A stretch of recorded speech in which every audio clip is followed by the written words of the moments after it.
नमस्कार, आप देख रहे हैं वीके न्यूज और मैं दुष्ट उपाध्याय। पीएम मोदी ने शुक्रवार को संयुक्त राष्ट्र महासभा के 74वें सत्र को संबोधित किया। इस दौरान उन्होंने पाकिस्तान का नाम लिए बगैर ही आतंकवाद पर जमकर हमला बोला और साथ ही आतंकवाद को एक बड़ा खतरा बताते हुए इसके खिलाफ पूरी दुनिया को खड़ा होने की अपील भी की। हमारी आवाज में आतंक के खिलाफ दुनिया को सतर्क करने की गंभीरता भी है और आक्रोश भी।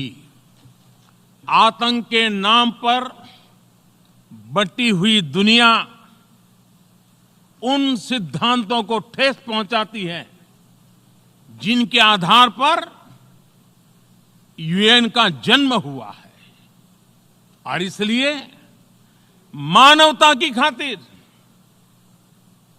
आतंक के खिलाफ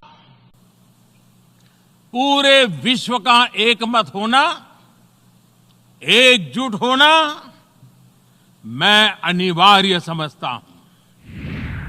तो जहां पीएम मोदी के 17 मिनट के इस भाषण की पूरी दुनिया में तारीफ हो रही है, तो वहीं पड़ोसी देश पाकिस्तान के प्रधानमंत्री इमरान खान की छीछा लेतर हो रही है, क्योंकि इमरान खान ने लगभग 50 मिनट का भाषण दिया जो सीधे तौर पर यूएन के नियमों का उल्लंघन है। साथ ही इमरान खान ने अपने भाषण में उन्हीं बातों को दोहराया जिसे वो पिछले कई महीनों से रट लगाए हुए हैं। इमरान जब भाषण दे रहे थे तो ऐसा लग रहा था कि पूरी दुनिया के सामने हताश हुआ कोई आतंकवादियों का प्रवक्ता संबोधन कर रहा हो। यहां तक कि इमरान खान ने नफरत भरे शब्दों से जिहाद फैलाने की पूरी कोशिश की। This RSS believed in the ethnic cleansing of Muslims from India. At one point there was racial superiority of the Hindu race. Secondly, it was hatred for the Muslims and for the Christians because they believed that this golden age of Hindu civilization was stopped because of Muslim rule centuries back and then the British rule of India. So it was racial superiority and hatred for Muslims and Christians.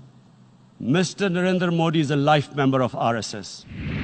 खैर, जिहादी agenda तो पाकिस्तान के हुक्मरान से लेकर वहां पलने वाले आतंकियों के अंदर कूट कूट कर भरा हुआ है और यही कारण है कि पाकिस्तान ने लगभग 3 दशकों से इस एजेंडे को कश्मीर में अपनाया, जिसके चलते अलगाववादियों की जिहादी फौज तैयार की, जिसने स्वर्ग की जमीन कहे जाने वाले जम्मू कश्मीर को नर्क में तब्दील कर दिया।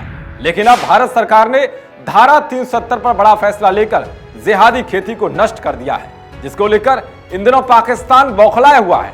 दुनिया के हर बड़े मंच पर मुंह की खाने के बाद भी वो बाज नहीं आ रहा है और वो लगातार परमाणु युद्ध की धमकी की रट लगाए हुए हैं।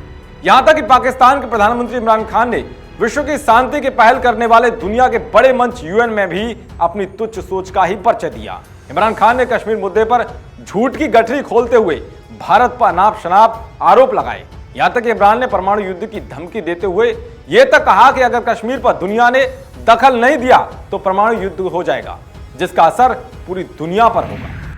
If this goes wrong, you hope for the best but be prepared for the worst. If a conventional war starts between the two countries, Mr. President, if a conventional war starts, and anything could happen, but supposing a country 7 times smaller than its neighbor is faced with the choice, either you surrender or you fight for your freedom till death, what will we do? I ask myself this question. And my belief is, La ilaha illallah, there is no God but one. And we will fight. And when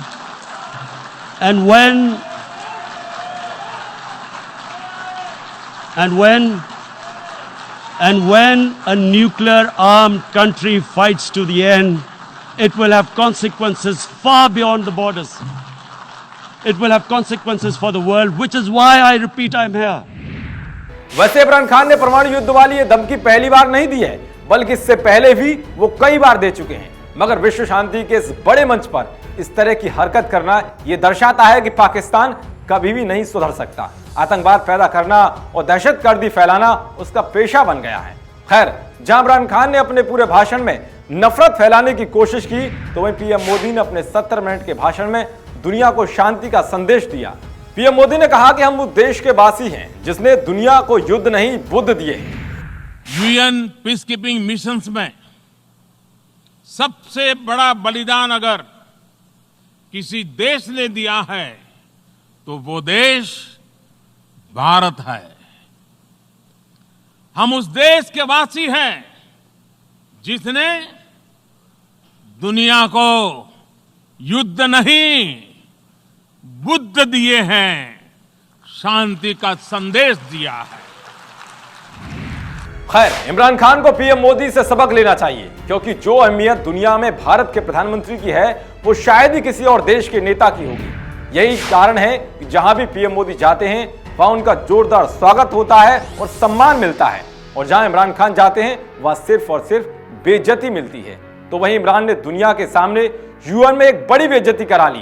PM Modi ने UN के नियमों का पालन करते हुए 17 minute में अपना भाषण समाप्त कर दिया। तो वहीं इसके उलट इमरान ने 50 मिनट का भाषण दिया जो यूएन के नियमों का उल्लंघन करता है। इमरान जिस वक्त भाषण दे रहे थे उस दौरान माइक के साथ मौजूद रेड लाइट लगातार जल रही थी, लेकिन इसके बाद भी इमरान नहीं रुके। Islam was supposed to be an intolerant religion. It was against freedom of expression. And Islam took a real beating 30 years ago. I still remember it became a watershed. And every 2 or 3 years, someone would malign our Prophet, peace be upon him. वैसे संयुक्त राष्ट्र महासभा में सभी नेताओं को अपनी बात रखने के लिए 15 मिनट का समय दिया जाता है। हो सकता है कि 67 साल के हो चुके इमरान खान को शायद सुनाई भी कम पड़ता हो, जिसके कारण उन्हें समय खत्म होने का सायरन सुनाई नहीं दिया। लगता है उम्र का असर उनकी नजर पर भी पड़ा है। शायद यही कारण है कि बार बार जल रही बत्ती भी उन्हें दिखाई नहीं दी। खैर, इमरान के भाषण पर आपकी क्या राय है, कमेंट बॉक्स में बताएं।